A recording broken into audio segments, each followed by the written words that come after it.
ditambahkan lagi sama Allah. Pahala 1000 orang yang tadi kajian, tambahkan lagi 1000 orang yang datang kepada orang nikah. 1000 yang mendatangi nikah itu keluarganya atau saudaranya, bukan gak boleh. Tapi Allah lebih cinta kita datang di malam ini seperti ini Allah hadiahkan lebih utama daripada 1000 kali daripada pahalanya orang yang mendatangi orang nikah tersebut. Belum cukup lagi itu, merasa ada ditambahkan lebih utama, lebih afdal dan pasti diterima daripada kamu diam di rumah dengan sholat 1000 rakaat sunnah. Betapa tinggi dan berharganya orang duduk di majelis itu. Hanya saat, walaupun dia jelis, hanya bentuk 1 menit, 15 menit, sekejap, dia mendapatkan satu pemahaman ilmu yang benar-benar diyakini. Tidak akan mampu manusia itu meyakini sesuatu. Pertama itu beriman, yang kedua meyakini bahwa apa yang disabdakan Nabi Muhammad SAW ini adalah sadaku hakun, benar. 3000 belum cukup, kami tambahkan lagi supaya kita paham betul keuntungan-keuntungan yang tidak ada waktu dan kesempatan lagi hal-hal itu, karena penuntutan ilmu tidak akan bisa dikodok. Hilangnya waktu berarti hilangnya masa, hilangnya masa berarti hilangnya kesempatan, hilangnya kesempatan berarti kerugian. Maka diturunkan oleh Allah Ta'ala dalam hadis dari 15, mereka di atas kepala mereka ada 70.000 malaikat yang meletakkan sayapnya, yang mengembangkan sayapnya di atas kepala mereka. Kecintaan Allah sampai didatangkan 70.000 di atas kepala kita, malaikat yang melepak-lepak sayapnya. Bukan cukup untuk menaungi saja di atas kepala kita, diperintahkan lagi malaikat ini tambahkan dan wajib untuk memintakan ampun kepada orang-orang duduk di majelis. Kita duduk di majelis 70.000 malaikat, mulai kita duduk awal sampai akhir tidak berhenti bertasbih dan beristighfar untuk orang-orang yang datang mengajar atau belajar.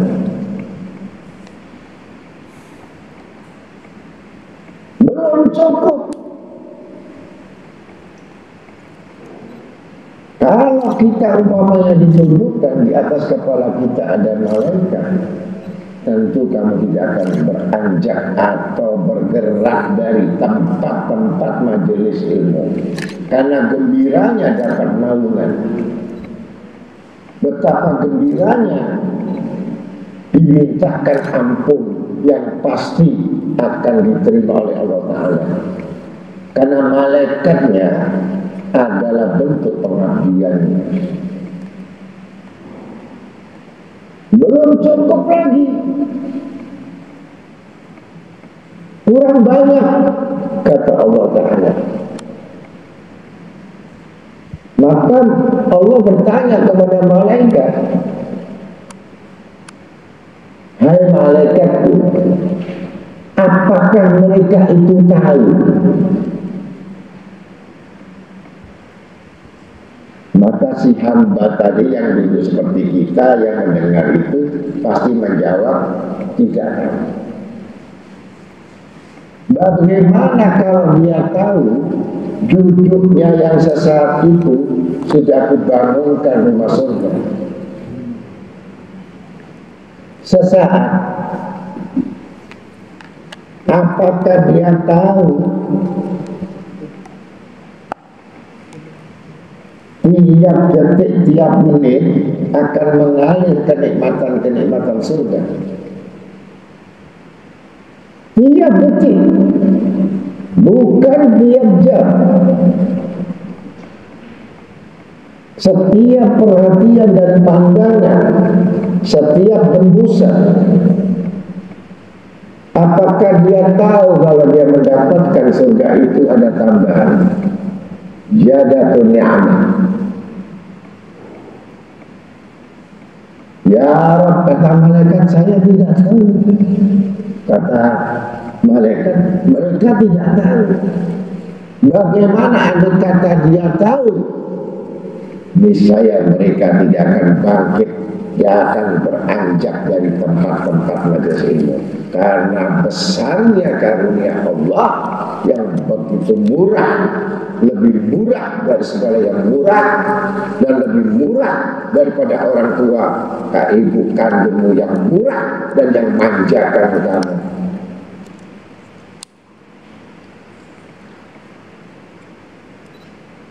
Coba kamu tanya lagi kepadanya, apakah tahu dia tentang neraka, tentang siksaku, tentang azabku? Bagaimana kalau dia tahu bahwa pemadam daripada pendingin yang bisa mematikan neraka jahanam, yang bisa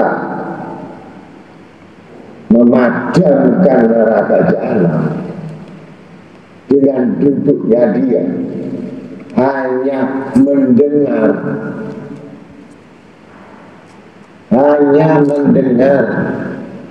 masih belum memahami, belum mengerti, belum melaksanakan. Andai kata dia tahu bahwa duduknya memadamkan api neraka, atau besarnya neraka yang menakutkan, yang menghancurkan tulang-tulang di dalam tubuhnya, niscaya mereka makin mengharap pengampunanmu. Ya Rabb, ini keutamaan. Bahkan tidak bangkit, masih ditambahkan lagi ketika dia beranjak untuk meninggalkan tempat, sama sekali bersih